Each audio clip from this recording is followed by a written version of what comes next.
Good evening, everyone. Thank you so much for being with us here today. A beautiful poem I read goes something like this. Above and beyond the roof await new heights. Shattered ceilings let dreams take flight. Ladies and gentlemen, a shattered ceiling is a unique poetic metaphor. Despite the chaos, it actually signifies progress and promise. The act of shattering is all the more memorable when the one making the breakthrough is a woman, because she is the one who makes sure that each shard and each crack is a step closer to true equity. As an increasingly confident India stakes its claim to fame on the global stage, it goes without saying that we women have a major role to play. Actually, both men and women have a role to play in the next generation of working women. But inclusivity and equality gain ground only when there are role models to learn from. Role models whose voices and choices have been carefully chronicled for posterity. But chronicling these journeys is not merely an act of preservation. It is a profound duty, especially when undertaken by a woman writer, because she is more likely to better appreciate the nuances, the ups and downs of the journey. Hence, this very special book.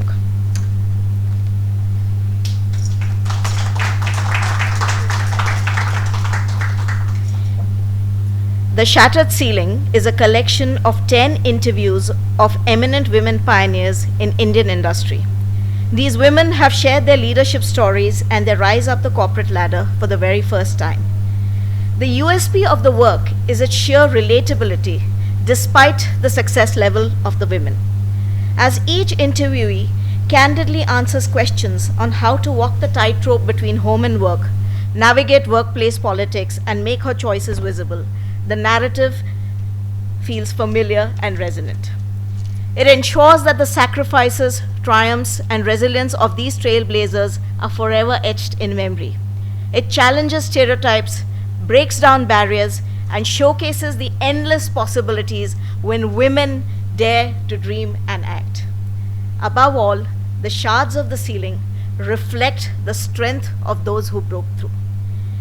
As audience, why don't we start by reading the book and asking at least 5 people to read it? 5 may be a single digit, but when multiplied, it can grow by leaps and bounds. We don't know which interview will inspire whom and make a difference to their lives. With that, let me introduce the writer whose work has brought us all together today.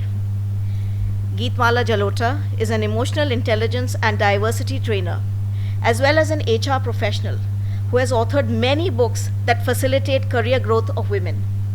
In a career spanning 3 decades, she has solved people problems, helped the right people find the right jobs, and assisted over 20,000 people in improving their performance.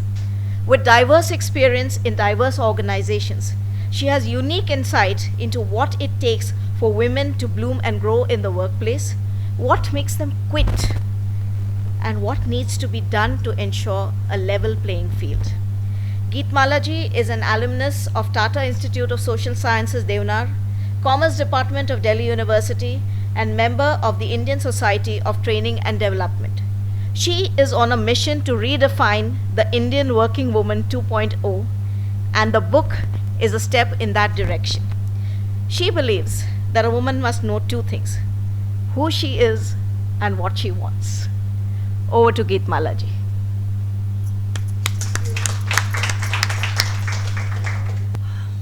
Thanks, Kalyani. Till now, I have been involved with organizing this launch that, I just want to take a moment to savor this moment, because all these arrangements that I've been doing. In Delhi, when I did the launch, I had called my school friends. There were about 8 to 10 people. And in front of your school friends, you don't feel, let's say, self-conscious. But Bombay has been my karma bhumi, and therefore, in front of my professional circle, it feels awesome and a great amount of responsibility to declare that, yes, I am a writer.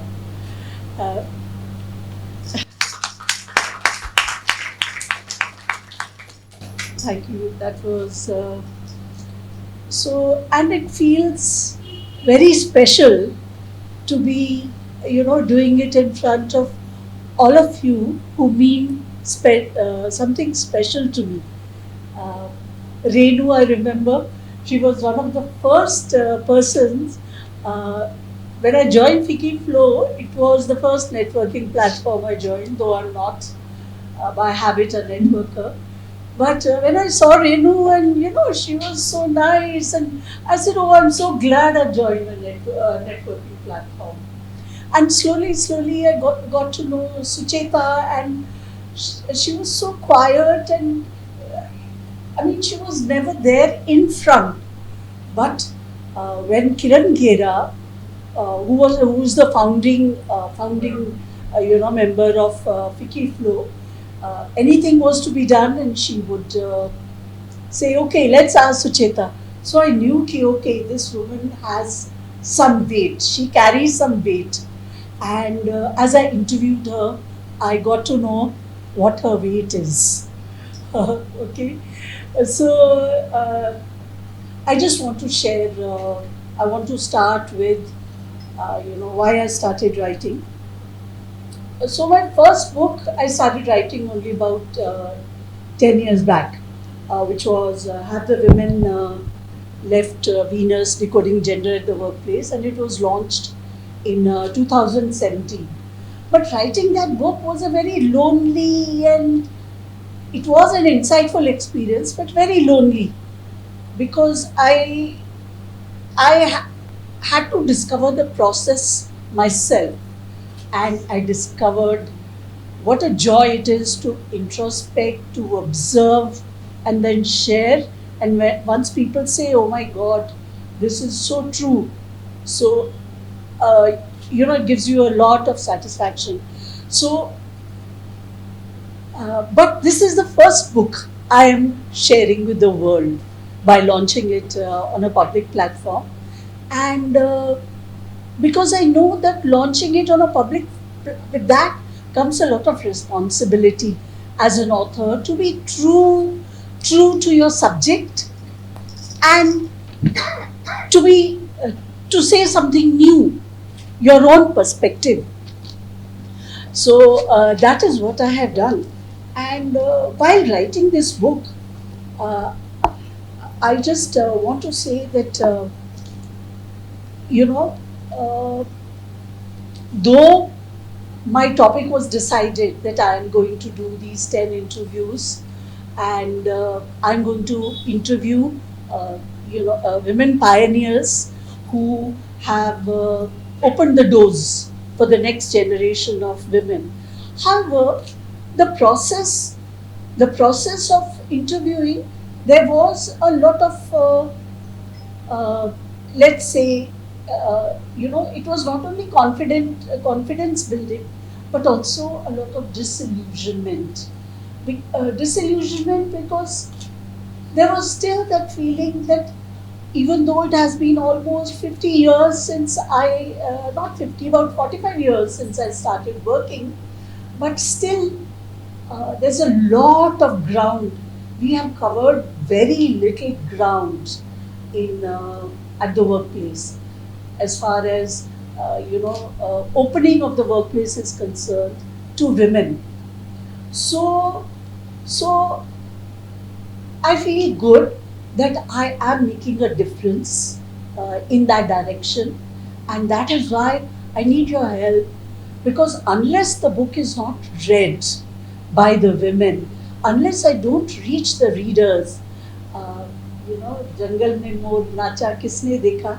So I need your help in ensuring that it reaches these young women between the age of 28 to 40, who will gain and who will discover the gold in themselves uh, by being inspired by at least one woman.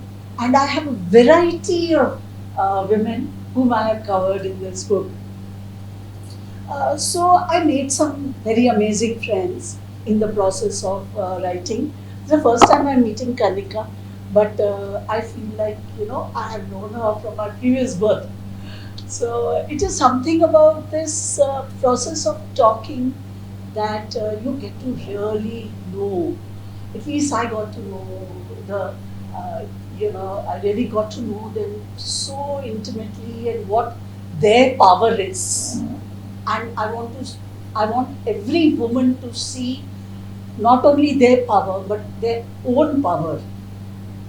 Yeah, and it's not that my writing about women, uh, you know, like there are some people, guys, who will tell me that you write on women. Why don't you write on men? So it's not that I am denying. I'm denying. The role of men. It's just that women have not acknowledged their own strengths and what they have to contribute to the workplace. So that is why I am pushing them from the back, that you also stand there and acknowledge that you also have a lot to contribute and reshape what corporate world really means. Uh, so my journey working, I've been a consultant in human resources and I've always worked with men. And in fact, there was a time I used to feel very uncomfortable in the company of women. I didn't know what to talk with them.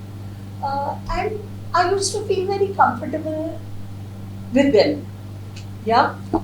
Because I felt that, I'm learning everything to survive and, make money and get my, you know, let's say, kudos as far as my professional self is concerned.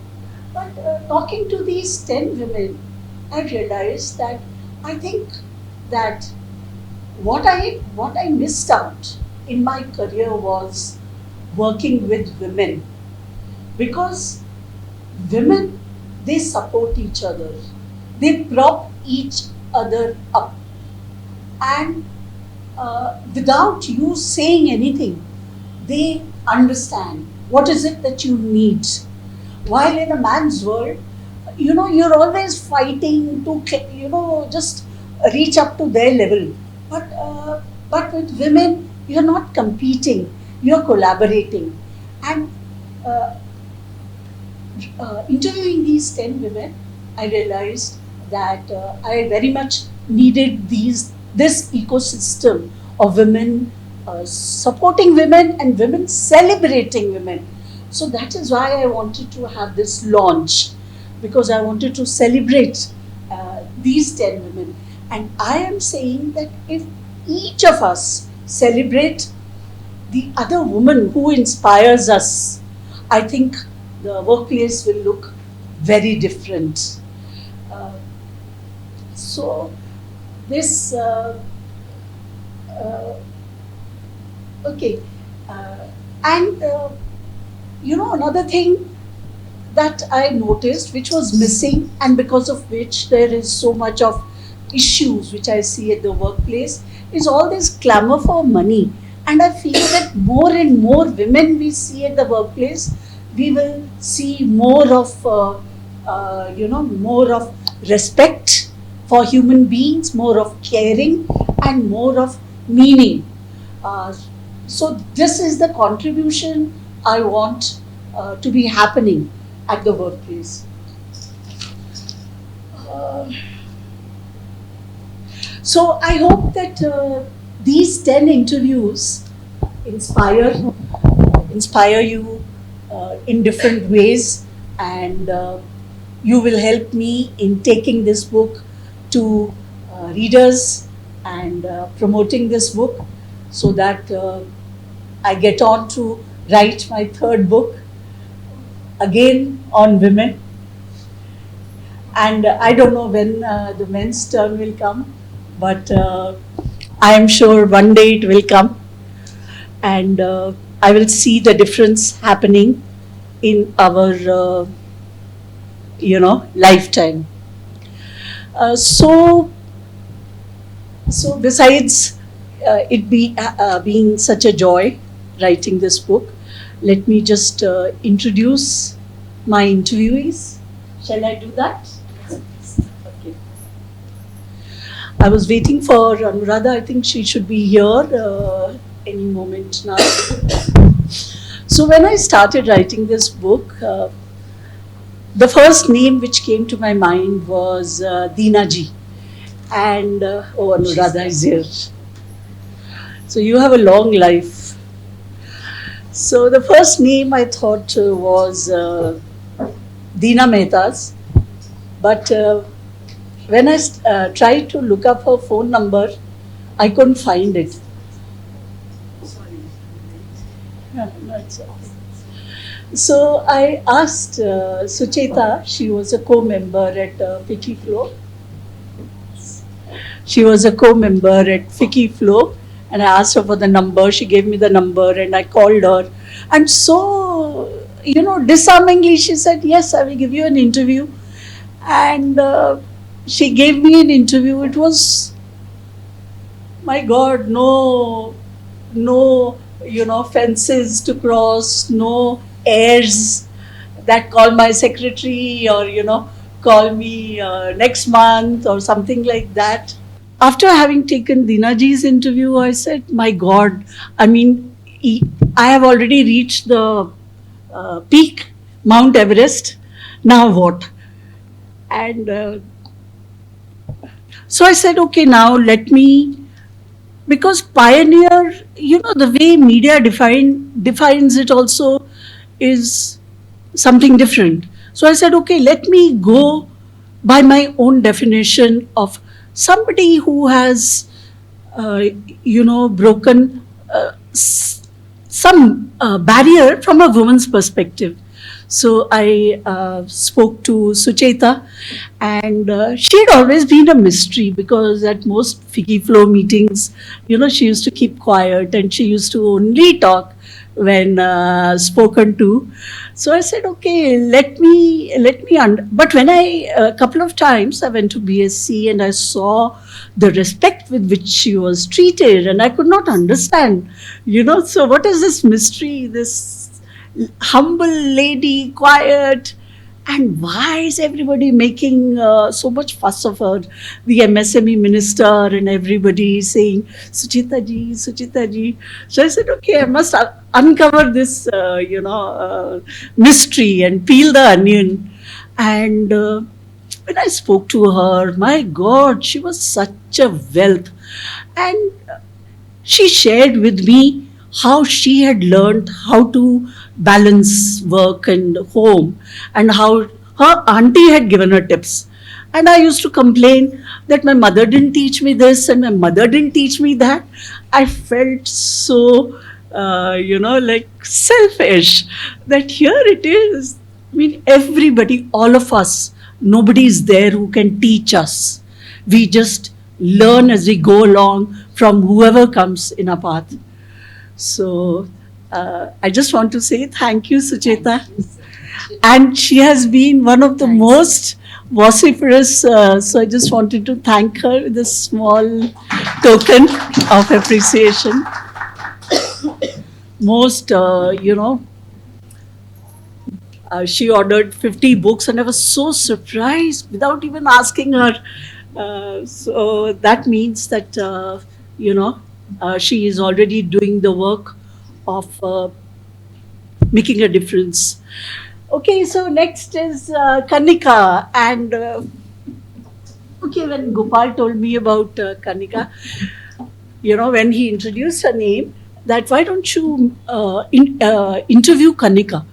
She's an MSDT, and I said, my God, I don't understand. I mean, my daughter knows my look, I said, what will an MSDT do in a book on women pioneers? So 3-4 times he said, why don't you interview Kanika? Why don't you interview Kanika? Then finally, the 4th time he said it, then I said, there must be something about her. Otherwise, he would not, because he himself has a very high... by the way, Gopal is my editor. And not only my editor, lot of things. So then 4th time he said, you interview. So I said, okay, fine. And 4th time, he said, so I said, okay, fine, I'll interview her. And she was traveling. She was in between her travels, but somehow she found that 1 or 2 hours in between all her travels to give me that interview. And once I started talking to her, that day I was taking a flight. And if I had not told her, Kanika, I am going to switch it off, she would not have stopped. I'm sure because when I reached Rishikesh and I put my phone on, she was still talking into the phone, for 5 hours, like literally it was a 5-hour interview. And after talking to her, I said, my God, she's a one-woman portal. She can solve any problem of yours, whether it is related to filing of tax returns, whether it is related to, how to choose a career, whether it is related to, choosing, becoming an entrepreneur, what to wear, what to eat, how to, dive, how to handle boyfriend, what to do. My sister is clapping there and she's like, she doesn't know this part of it, huh? But now that you said. So I was running out of questions for her, but she still had so many answers, So I kept on making questions just to listen to her, refreshing. And her viewpoint was so awesome. And she could talk about the most conservative woman as well and as much as what today's working woman, not even 2.0 but 4.0, she can talk. And I really learned a lot for her, and I admire her so much. Thank you so much. For the hard work she has put into everything in her life. So I always doff my hat to her. Thank you so very much. Okay, next is Anuradha. So when I started writing the book, she was the first person I contacted. I said, Anuradha, I think you will be the right person, because Anuradha started Process Work Institute of India. A lot of you may not know what process work is. Process is about processing your emotions. And so until I met her, I didn't even know that, there is an institute which helps you to learn all the, techniques and all that about process work. She became a friend 10 years back, and we have been friends. And so she was the first person, because she started an institute. And I said, of course, even though she's my friend, but she is a pioneer. But she wasn't well, and she kept saying, Acha, we'll do it tomorrow, we'll do it next week. Finally, I said, my God, this is not happening. So then I started I started looking at other people. And then fortunately, when I finished writing 10 interviews, I had finished. And then I was just sending it off to the publisher. And then one day she says, oh, you're sending it to the publisher. You want to take my interview now? So within 2 days, then she said, send me the questions. And within 2 days, we did the interview on the phone. And this was just one day before I shifted out of Bombay. And it came out so well. I'm sure for all the interviews, I must have, spent at least 2 months editing, taking Gopal, bothering him for 2 months over each interview. But for Anuradha's, not one edit. He said, no, just let it go. And one great thing that I found, stark difference, that when the first part interviews with 2 finance women, Deena ji, Sucheta, then I've stopped saying G to her now. So, they are so hopeful about women, becoming independent directors, and one day the world will be equal as far as the corporate boardroom is concerned. Both of them. And both of them were saying it will happen in our lifetime. But when I spoke to Anuradha, and she said, Geetu, it is never going to happen. A human resource person saying it will never going to happen, at least not in our lifetime. I said, my God, we have gone from that to this, but she must be having a reason for saying that. And so you read the interview, and you will get an idea of. So thank you, Anuradha, for coming here today, for making it here and being my friend.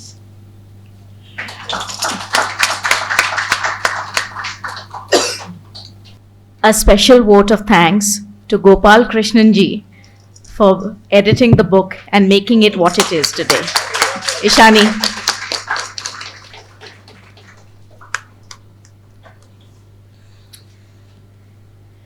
I now request Geetmala ji and the other dignitaries on the dais to please launch the book by unwrapping it.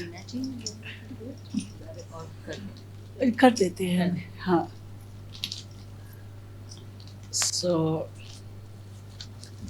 Congratulations, Geet. Yes. I hope Congratulations. more and more women see this, read it, and make better of their lives. yeah, and when they have questions, I'll give them your phone number. Absolutely. You also told me that I should talk less. No, not at all. Nobody would want that. Should we stand? Yes. Should we stand? Yeah, I think we'll stand. Thank you. For being here and being a part of this journey. I hope I'll see you again for my third book launch as well. Absolutely.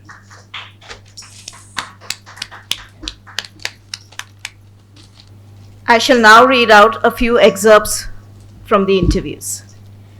The first interview would be that of Suchita Shah, Executive Director, Atlas Integrated Finance Limited.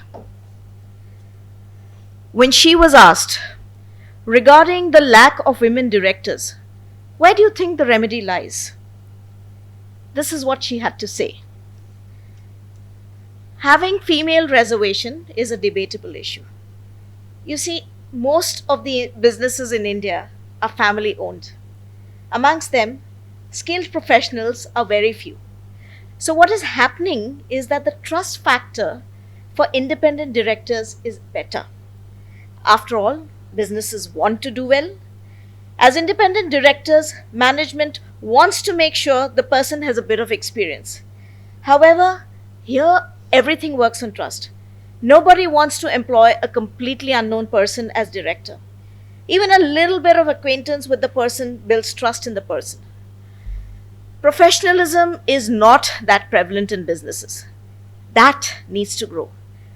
Now, more than ever, I feel women are being recognized for what they bring to the table. People trust them to take on more responsibilities than before.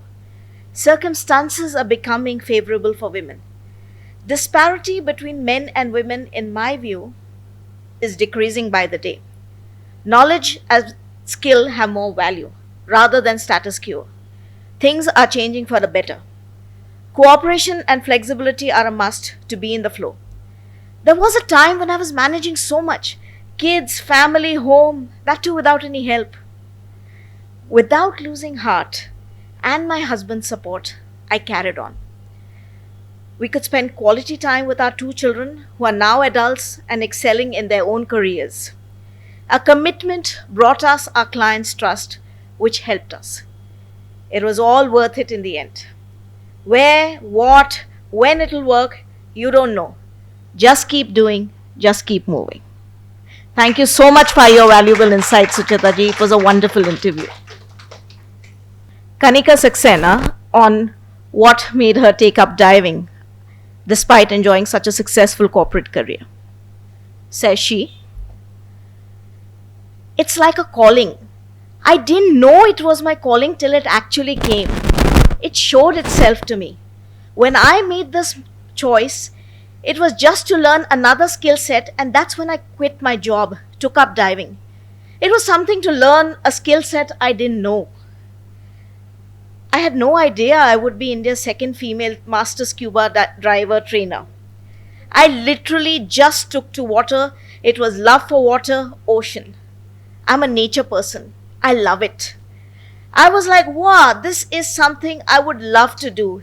It's like delving into the unknown. I didn't know that 70% of the earth is underwater, which we will never see. The thrill of being able to discover that just by learning a skill enthralled me. And when you immerse yourself into something, you learn new things. I realized who I am, an empath, and that if I really want to make a change, then it begins with me. I decided that until I know what is water, what it does for us, till I become a subject matter expert, I will not teach. I've never been a champion swimmer. I learned from scratch. learning how to dive, going into the ocean, respecting the ocean, learning from it, and unlearning many things was the journey. I became a student, surrendered to the ocean, and said to it, I know nothing. In that vast spectrum of things, we are like a little speck. We can only go with the flow, absorb, and grow. I always believe that the ocean heals, it gives a lot of grace. It gave me the strength to break down, to respect life, its processes, the small and the big things.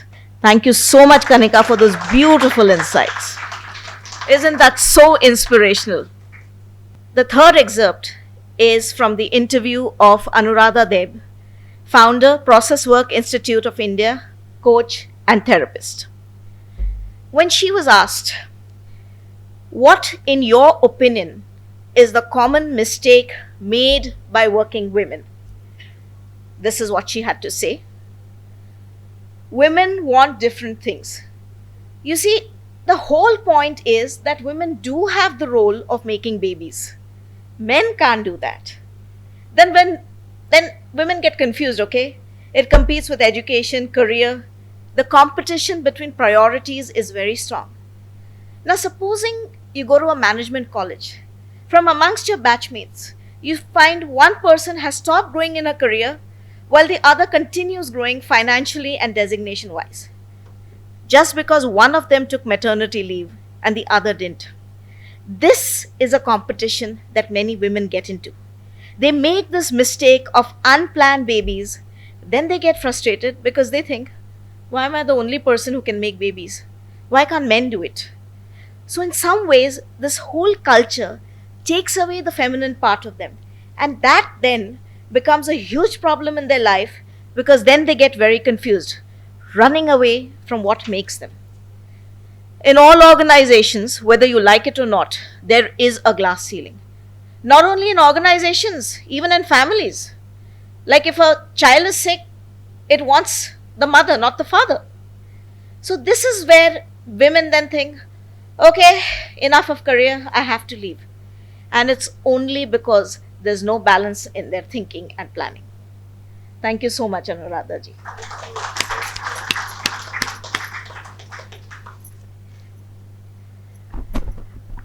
I now request the press to please put forth their questions and speak to Geetmala ji. And the audience as well. Please, let's have a conversation.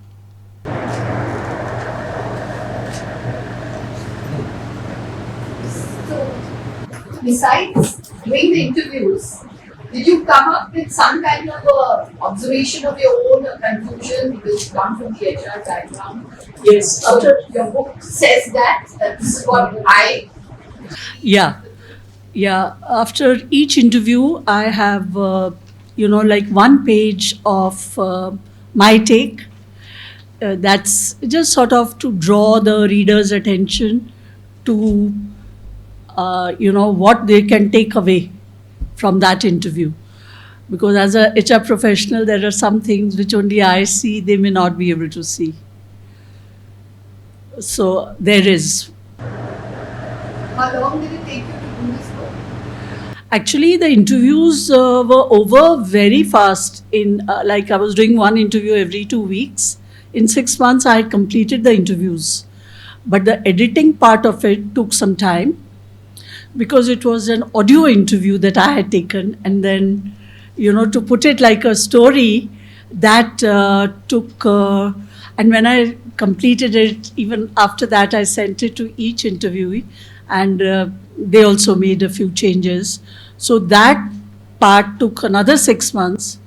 And then the worst part was that finding a publisher took me almost a year because I couldn't find a good publisher,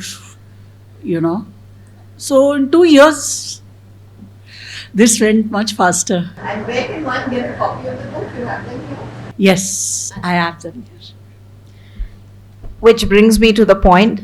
The books are available today at a specially discounted price. So do pick up your copies before you leave. With my autograph. Yes, autographed copies by Geetmala ji. Be sure to pick them up before we break for high tea. Please continue.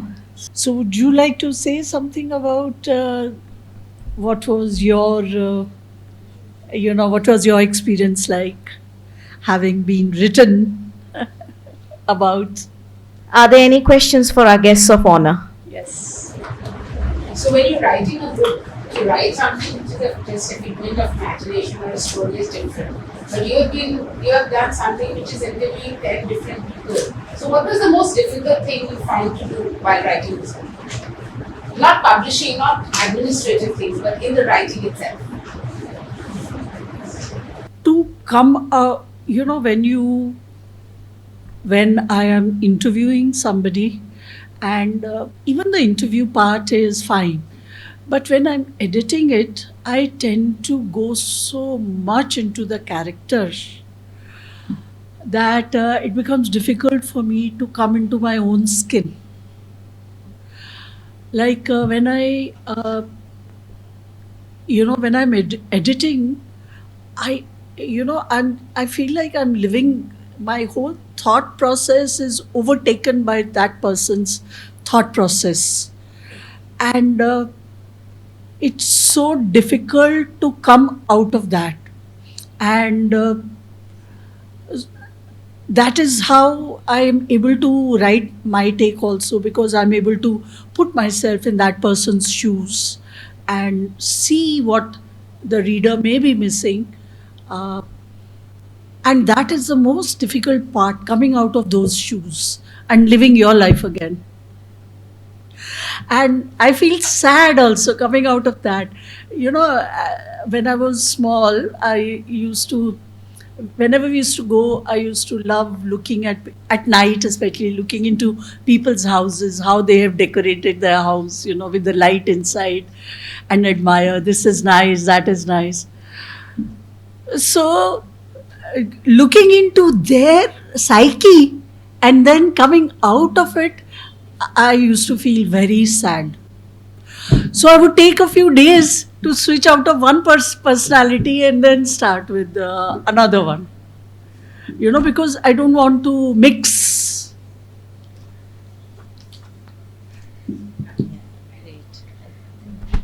Thank you, Geetmala ji.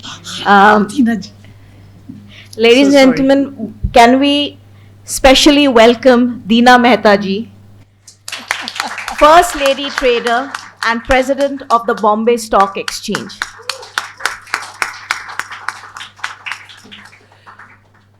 So I was telling you that, Deena ji was the first lady that I looked for her phone number. Everybody had said, आजकल तो सब कुछ Google पे मिल जाता है. But I couldn't get her number. I couldn't get anything about her. No picture, no interview, no office address. And so finally, when I asked Sucheta, and after that I started getting, maybe one interview I got, because later on I wanted to do some research. Not just the interview, I said to present a holistic picture, I must, so I got their career biography, and also look at what has been written about them, to be able to, give a more, let's say, 360-degree perspective of the person. So I found only one interview and I felt so sad, because when we were in UAE, and there is an Institute of Women over there. Okay, there's a museum of women where everything there's a 3-floor building, and everything is celebrated. Women's dress, women's, instruments that they use, their handicrafts which they make, everything, women from every part of UAE. And I said, here is the lady who has, taken the bull by the horns. But it is her, let's say, personality that she doesn't want to be written about. So I said, all the young girls must, read about her, and how she not only, after being a CA, after doing a CA and MBA, she started from scratch, learning trading on the stock exchange. But she also became the first lady president, and how she, sort of handled all the men. We feel so scared, but she did it so, it was like water. It was just like water flowing through her hands. So I said, no, we must, so even though her interview got over in 35 minutes, but then I would take, I would make excuses. Acha, Deena ji, I wanted to ask you one more question. I wanted to ask you one more question.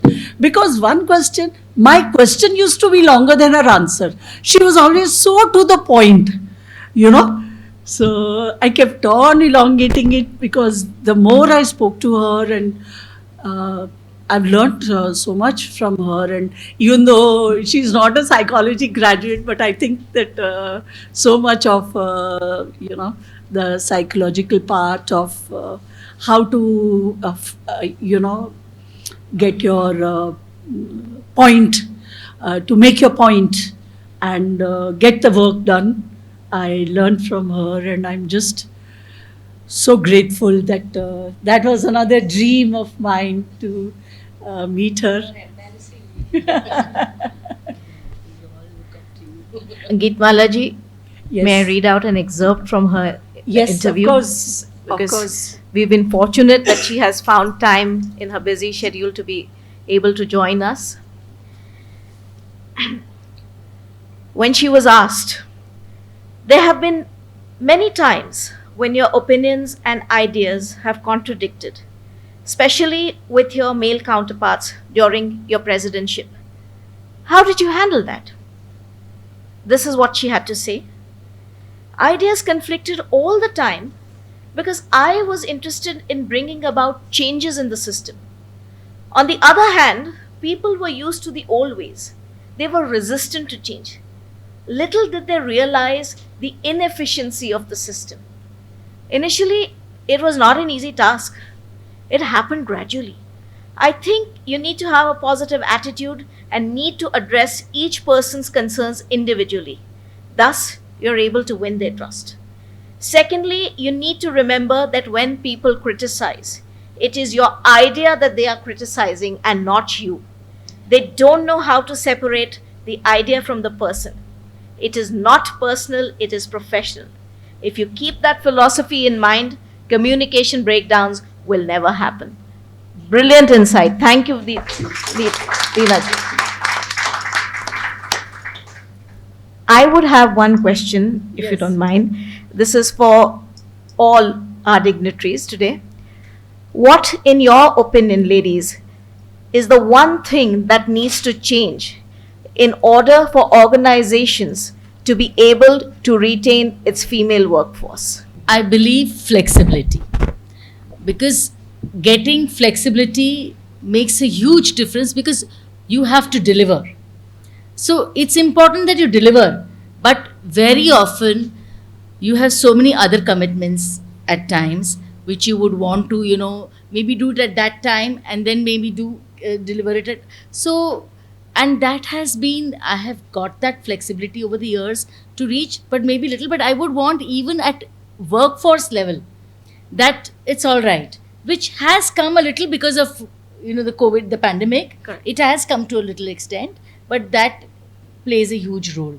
And maybe they say the scare economy, which they talk about. Correct. That when you have the elders and the young children, then if there is a good, some good system taking care of them, it would help. Thank you, Suchita Shah ji. I mean, there speaks the voice of experience. It is wise, it is humane, and it is very, very incisive. Thank you so much. I think women quitting job is more of a social issue than just the environment of the company, because I think women require maximum support in the first year of marriage, the first 3 months of pregnancy, and the first year of childbirth. I think these are very important milestones in the life of any women, and if full social support is provided, right from the family as well as from the colleagues in the office. That is what helps for the continuity of women to remain in jobs. And that happens when the number of women who are in the workforce increases. When in your house, your mother in law, your sister in law, your nanand, your bhabhi, devrani, jethani, everybody is working, then they will appreciate what are the kind of challenges which are there and what is the kind of support which is required, and including husband, of course, we can't leave him out. So these important milestones are if women can be taken care of, because I have seen, in my career of almost now 40 years, I would have employed more than 5,000 people in this entire journey. And what I have seen is women tend to break down at these junctures. And then once you get used to, being at home and doing whatever, then it's very difficult again to join the workforce. And other thing is what kind of, pay packages, status, position that you enjoyed, that does not come again. I'm part of some South Mumbai CA women's group, and I keep reading about women, how they are finding it so difficult to again join the workforce. So I feel that, if we are taken care of in these important stages in life, and then, one has to accept that being a woman in a workplace, you have to work double hard.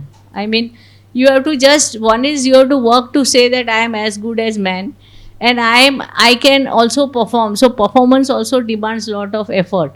So this acceptance that I need to work double as hard, and who can lift women? Only women can lift women. I mean, don't look at men to lift women. Women only can lift women, and you can lift yourself.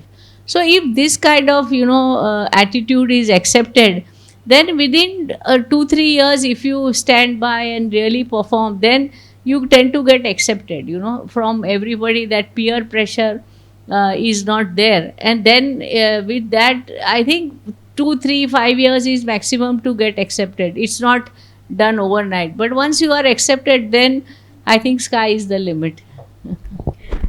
Actually, just to add, Yeah. there was a Fortune 500 company research. So when she said no marriage and childbirth, the third most important reason was that why women leave. That is Fortune 500 companies, not even when their son is in the 10th standard, the child is in the 10th standard. So that is something they need to, that also thinking needs to be. So that, I mean, this what she said is exactly. That so sounds needs to familiar. change.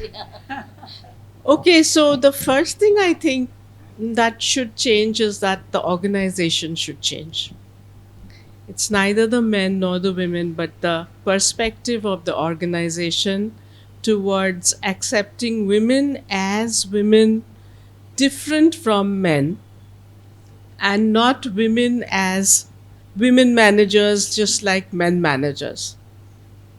So the women bring in different aspects of their personality into the workforce, into the team. They bring in their creativity, their femininity, their way of handling things. Women are the best managers. It's been found, research has shown that in IT organizations, the women are the best project managers. Right? Where do they learn this from? They inherit it from their mothers, who are born managers, their grandmothers who are born managers. They don't have to learn how to manage. They just have to be accepted that they don't manage the way men do. They use different skills. So, when we are talking about what is it that has to change, what needs to change is the perspective that the organization has towards expectations from the women. And what she said was right. There are different junctures in the women's life where they need more support. They need more support from women who are senior to them, and also more support from men. I mean, you can't leave the men out of this whole scene. You have to include the men, and the men in the family, the men in the workplace, or everybody. So it's not a either or. It's like a joint effort together that the organization requires. There was a law in the board that it has to had to have 25%, 25 to 30% of women as board members. Now, how do they do that? They instantly started thinking of leaking pipelines. What did they find? That they were recruiting, they were training, they were having women as managers, but soon as the women reached the general manager positions, they started leaving. Why? Because the children were growing up, they needed more attention.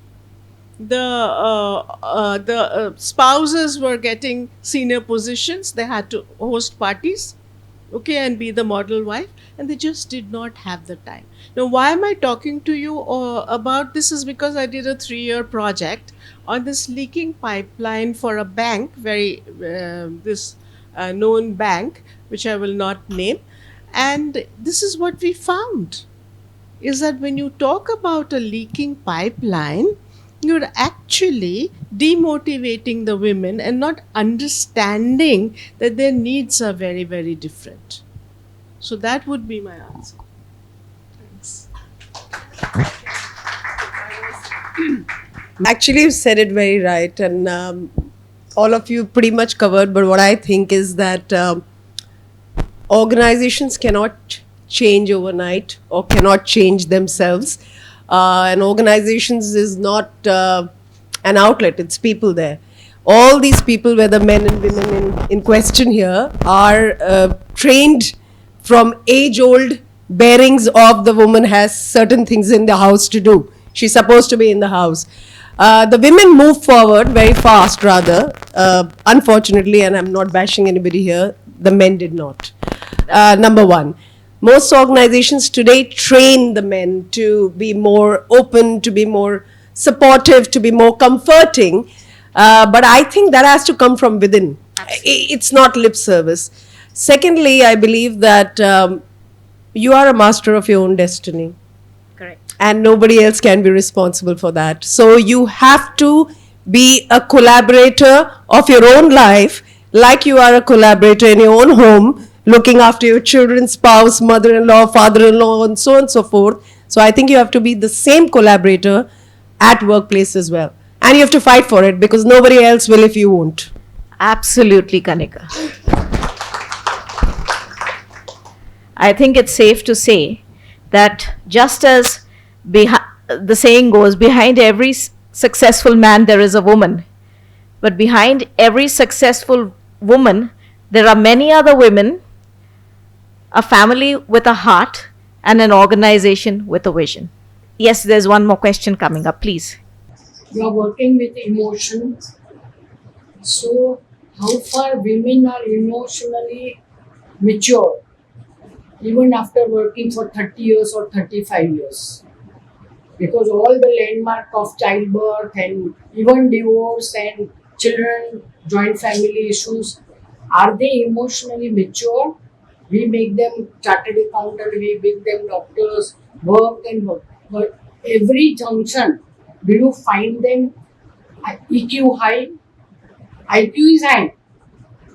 So is there any corporate world or any working condition, there is a training for every woman how to handle emotional issues? See, I think this one, but I think you can hear me, right? Yes.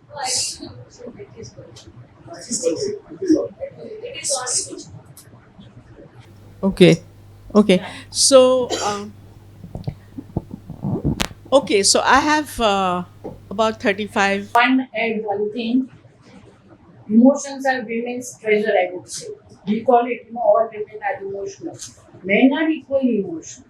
So we are never given that mark for them.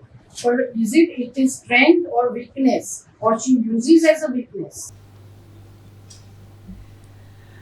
Okay. So, there is. That's a tough one, Anuradha ji. A very tough one. No, it's not tough at all. This is about no, this is yes. So this is about stereotyping. Okay? A woman is emotional. A man is not emotional. Not true. That is a myth. Women and men are both emotional. The problem is that society doesn't allow men to be emotional. All our society. Our society. Yes, but we also have precedent, na? We have messages that are coming down. Okay? So, when a child, say a boy child is about 5 years old, and he cries, what do we say? Mat rona, ladka ho na? Right? We don't say that to girls. Right? So the girls have freedom to express and feel their emotions, the boys don't. Right? So there is a distinction right then. And His mother are all above graduation. Let us talk about. I'm talking about today. I'm talking about today, and I'm saying the messages are still the same. Because the people who are bringing up today's women are the mothers who belong to a different generation. All right. If you say women are not mature, then I would say, please think about what you're saying. Because unless they are mature, they cannot take on so much. So actually, women are trying to be, they've seen their mothers in the house, so they've seen their fathers going out to work. In their own lives, they're being their mothers and their fathers. They're making the rotis and they're earning the wages. If that doesn't require maturity, then what does? Talking about crisis. Whenever there is a crisis, how women react after working for so many years. Okay. So if there is a crisis, what happens to women? On a performance appraisal. Okay? She hears something that she doesn't want to. She starts crying. The boss is a man. I'm telling you, own experience. The boss is a man. He says, "Are, wait. Go to the ladies' room. Just wash your face, have a glass of water, and come back." Who is not being able to handle emotions? I would say see yourself. I'm sorry. Sorry. Who is not? My question is this. Are we, Can I finish? yeah, let her finish. I need your support. I'm not opposing you. I'm not opposing you. No, but you're not convinced. No, what is projected for working woman or not working? Exactly what is projected, and projection is stereotyping. Yes, so women are emotional, and we have to handle women's emotion in the workplace. No, this is the projection. This is the projection. I am saying women are much higher in EQ. They don't really need training. I am saying.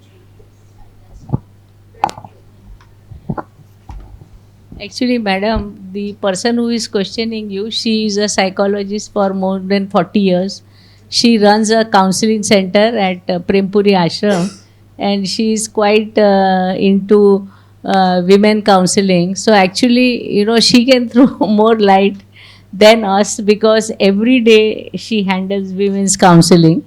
So Geeta Ben, please give her a big hand because for many years she's been helping thousands of women who have issues like all those milestone times and who are socially battered, and she has rendered yeoman service to all those women. We would pay a lot of respect to whatever she says, and her questions are stemming from experience of all the women, and your answers are also stemming from total experience which you have had. So that's just I wanted to throw. Yeah. I no controversy with her, but my point for any profession, even a housewife, or I'm working since 50 years and I know, in the end, it is her emotion, even in a divorce. Or it become a big issue but she doesn't know how to handle her emotion positively. Win-win situation.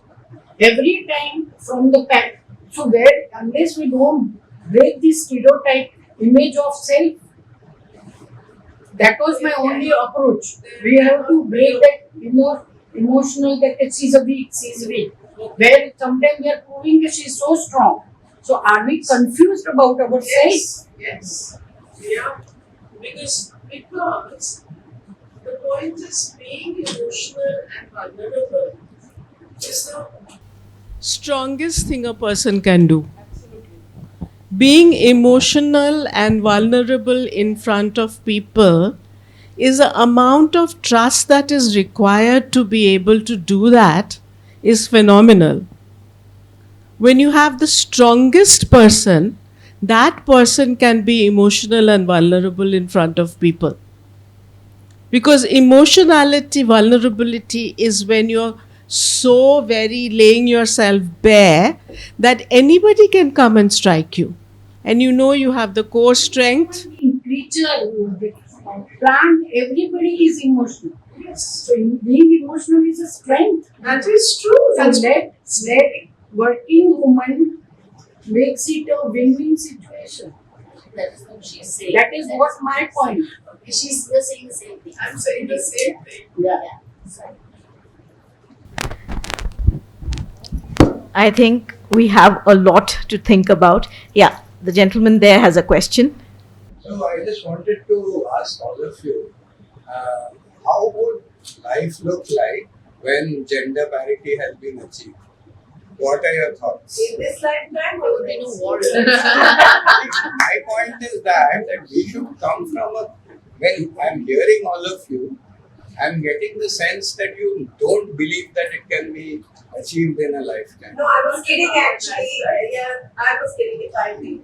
I was kidding. I've spent about, I'm quite young, right? I've spent about 23 years working. And this parity, we are even talking about today. So that's one step up, right? How will it change? It's not going to change tomorrow just because we went and attended a press conference. It has to change from our mindsets. It has to change from our societal norms.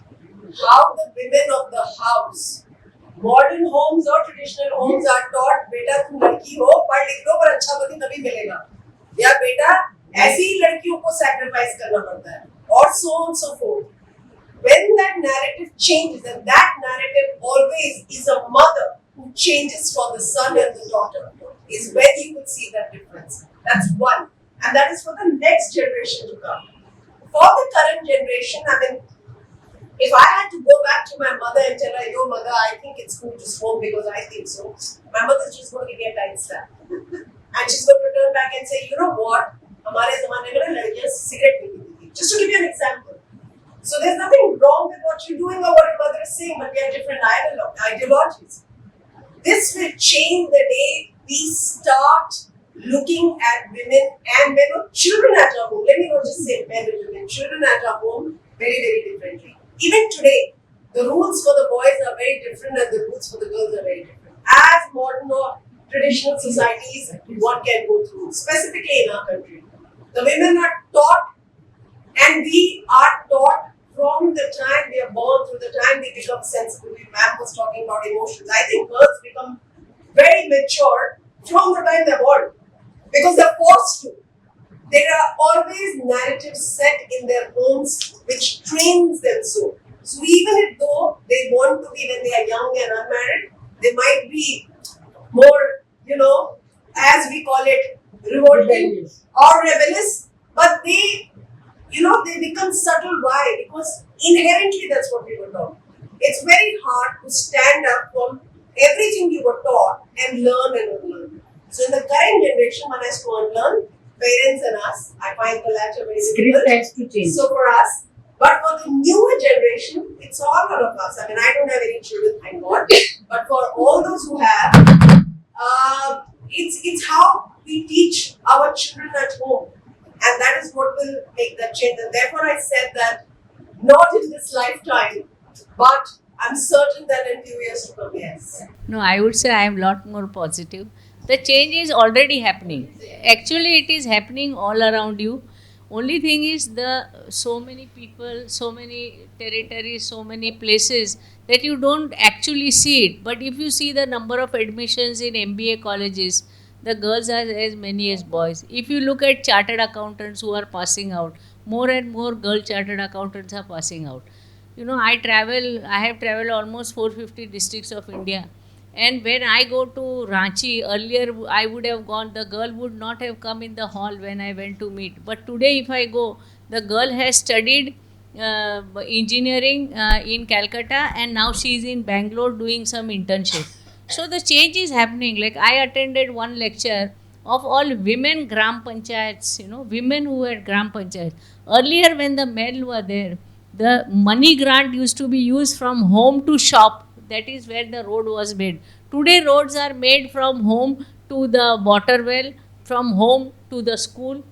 So there is a definite shift which is happening all around us. Only thing is that the changes are so small that you don't notice it, and suddenly one day you will see, oh, things have completely different. Of course, I mean, ma'am, but infras, yes, more scope from the perspective of now education or whatever you want to do thanks to internet is more accessible. That's a change which is an external change. But an internal change, and as the gentleman asked, the internal change will happen when our homes change. If our homes don't change, this is not going to change. There's always been Single factor which will bring equality for women is economic independence. The day women start working, they have their own income, they have their own savings and a right to spend. Where do you spend your money? The day that happens, that is the time when parity will start, and women will not be suppressed because they have their own source of income. In fact, I would want to say from the other point of view also that very often women, because if assume that both are working and all, and still you get to go with the children, you get to do, I think that the men are losing the finer things in life. Like, I mean, say I could do a project for my daughter, or I could do this. I enjoyed doing a few things for my children, which, like, my husband, because from morning to evening, I mean, he would have missed that. So at times, even that is fun. I mean, of course that parity is there, but that is also there. One thing I want to say, he asked what gender parity is going to look like. So, I think what gender parity is going to look like is for an organization where nobody wants to go home because they are being themselves. At home, why you don't want to go to work? Because at home you can be yourself. Wear what you want. If you feel like crying, cry. And if you want to dance, you dance. But men can't do that at the workplace. They are being an image of a man, and a woman cannot do that. So a gender parity world is going to be where everybody is being themselves. Whether the woman is aggressive, okay, she is being aggressive, but nobody is pointing fingers at her because that is who she is. While a guy who is caring, he is allowed to be that. Okay, a guy should also. So when both are free to express themselves, so the home and work are going to be just the same. There's going to be, like, you don't have to go to work. So you But had now- a question too. But nowadays, Google, they may give you unlimited Chinese food and pool table. Those are not the things which are going to retain people. Absolutely yes. Absolutely yes. The lady there wants to say something. Should I just say, congratulations on your book. Thank you. I was just wondering, was there a difference when you interviewed people on whether they were corporates working in an organization or entrepreneurs? Was there a difference in the outlook with women? Did you interview any entrepreneurs? I haven't read your book yet. Yes. And was right. So wonderful. So I was just wondering that is there a difference that you think in terms of how your daily struggles with gender and being of a certain gender? Is it different if you are in a corporate setup versus if you're an entrepreneur? I mean, one thing I have very clearly learned is that Men, so long as they are peers with you, there is no problem. They appreciate how smart you are, how good you are. But once you are first among equals, then swords are drawn out and people really show their two colors. So in corporates also, similar thing happen. That so long as they are peers, there is no problem. But moment a woman becomes a boss, then it completely changes. Whereas in my personal case, I am an entrepreneur, and since I have been through a journey of doing so many things and so many different things, so long as my staff is concerned, I have not had much of a problem. But I have seen this when I became the president of the exchange. And when I was to become the president of the exchange, there were so many objections and whatnot, and trying to stall, don't be, क्या एक औरत हमारी ऊपर आएगी, president बनेगी. So these kind of talks were there. But of course, I became the president because there were sensible people who voted me as president. But the point is that this happens everywhere, that so long as you are equal, everybody is a board member, no problem. But if you become the chairman or the president, then there is a problem. And same applies to all people who are, if he is your colleague, but moment you become his boss, then there is going to be friction. And that maturity is not there to accept the chair and not the person. In fact, in my interview with Anita Khurana, this happened. The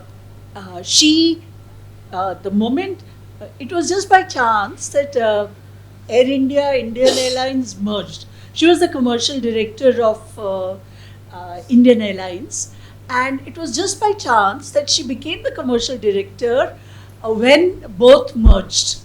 It was just a coincidence, a circumstance which nobody could have predicted, but it happened like that. And as a result, what happened, that her seniors from Jamnalal Bajaj, those who were seniors, because she became a director, they became junior to her. And she spoke about it at the launch. Because they became juniors, they started, politicking and, doing all this gossiping against her. And that was one of the reasons that she said, I left. So the whole journey changed for her. I think the conversation has been very serious, very stimulating. But now I think it's time for some fun stuff that we have specially come up for you. If we can have just 2 minutes of your time before we break for tea, we have a special quiz that we have put together on. The guests of honor would like to say a few words. Yes, please. Yes, please, please. Absolutely. I believe that each woman is an achiever and capable of attaining great heights. So I need not give advice, but will share what worked for me. First was being a dreamer. My parents taught me to dream and think big. They always told me, oh, you can do this, but they never forced me into anything. But I started dreaming, and even now, I think, what next? What more can I do? In fact, today also I dream and my family tells me that please now relax. But I still keep thinking I can still do more. Practice one form of art or sport to experience the inner happiness in life. It also gives you discipline, which I think is important. And so having a mentor, in fact, Mrs. Geeta Shah is my mentor, one of my mentors, and not just one but many, because you can learn a lot. So many of them have given me so many experiences, and it is good to learn from experiences. Why again make mistakes and make your own experience? Learn from others, And so she had once told me, once my children had grown a little older, that now your days of pizza mom are over and you need to go out and meet people. So that is where I started joining. I joined the Fiki Flow and the Rotary. And that brings me to my next point, is networking. I think networking is very important. Wherever it is, only when you meet people from different fields and your horizon widens. Your knowledge, your understanding becomes much, much deeper than what you understand. And also for me, it gave me great opportunities in my career. So networking did help for me.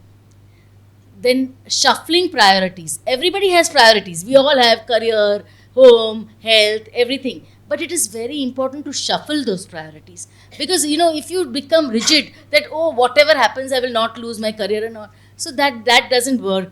But sometimes it is necessary to change the order depending on the seriousness of the matter. So you may be sacrificing here. I mean, you may say, oh, you got two good opportunities, but you may leave because something else may be very important at home. So this is where your EQ surpasses the IQ.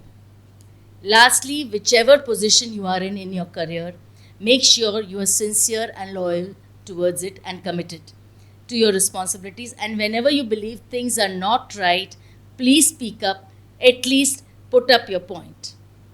And before I end, let me tell you, there are many women out there with their stories and even maybe better stories. I'm just one of them. Thank you, Geet, for choosing me.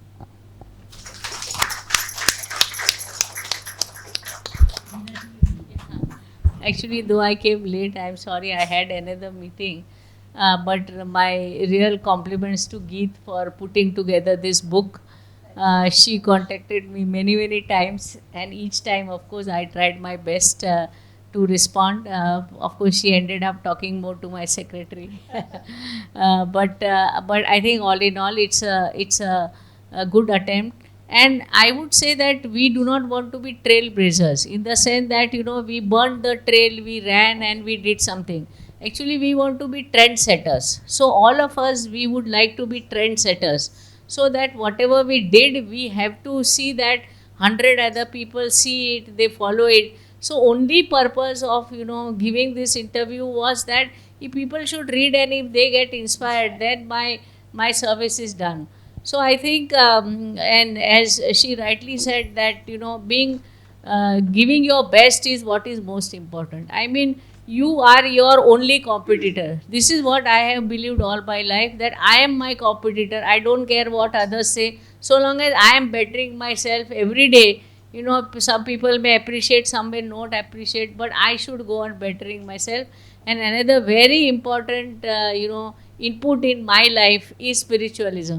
At the age of about 30, 32, I joined Prempuri Ashram, which is at Babulnath, where Geeta Ben is also there. And last all these years, I have been very regular in attending pravachans, Geeta and whatever. So my strong advice to all of you is, please devote 15 minutes every day.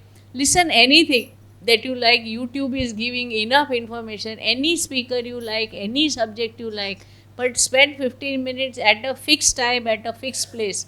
And I'm sure that is one very strong energy booster which is there in our life. So I have experienced it, and I want to share it with you, that I hope you also experience. Thank you. Thank you. I have actually no wise words to give, but firstly, thank you, Geet. You chose me and my story. When Geet came to me, actually Gopal came to me, I was very torn between, if I write this book or if I am a part of this book, what will people say? What will my narrative be? Whom will I upset? One of my colleagues is sitting here there in the background, and she said, how did some people react? So it took a lot for it to be in these pages. I believe the power of resilience is what carries us. I'm a freshly minted cancer survivor. I think resilience takes you everywhere. Whether it is you're trying to build a career, whether it is you're trying to do absolutely nothing, or whether it is that you want to be a good wife or a good human being or anything you want to do. I think resilience takes you far. I always tell people that don't run for materialistic things, but please be grateful for what you have. So many people in the world don't have that. I don't mean to be preachy, but that is the truth. Look at the world we are in. We're sitting here discussing about men and women. There's so many people who don't even have a roof above their head. So do one good thing, and I think the power of doing good will always bring something or the other to you. I'm a living example of that. I would have been dead. But all the people who've managed to be in my life and a part of my life story has been only from faith, vulnerability, and resilience. And the last piece I want to say is that you are your own conductor. Dream big. No matter what, you're not a tree. You can change your life. You might upset a lot of people, and that's okay. As long as you are okay, everybody else will be okay. So if you dream on, you keep moving forward. I think the world is a great place, and I think this is the best time to be a woman. I wish I was 5. I'm 45. Thank you.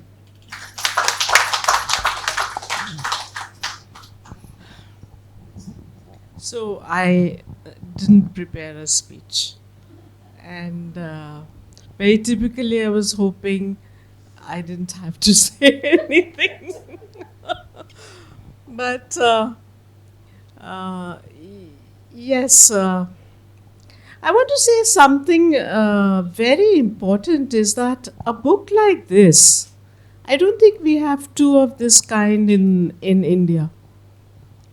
A book which actually holds up women in pioneering positions and gives real life interviews with them and gets to the bottom of what worked for them and what can work for other women also.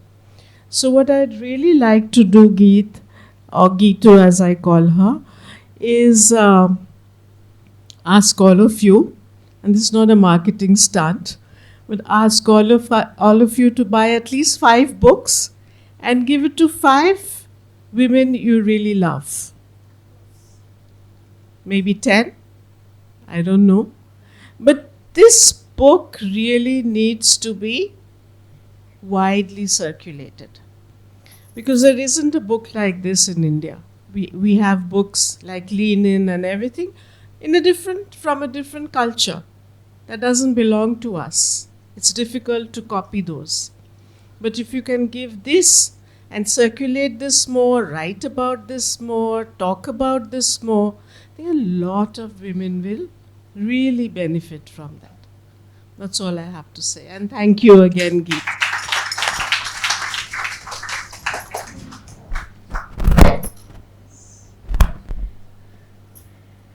Thank you, ladies, for your multiple insights and many splendid pointers to lead a singular, complete, and enriched life. And thank you, Geetmala ji, for having initiated and being the originator of this very, very thought-provoking discussion and this very, very important book. A big round of applause, please. Ladies and gentlemen, The Shattered Ceiling is available today at a specially discounted price. With that, it's time for some refreshments. Please do join us for tea, and if possible, we'll have a little quiz there when we've all had something to eat and drink. Please.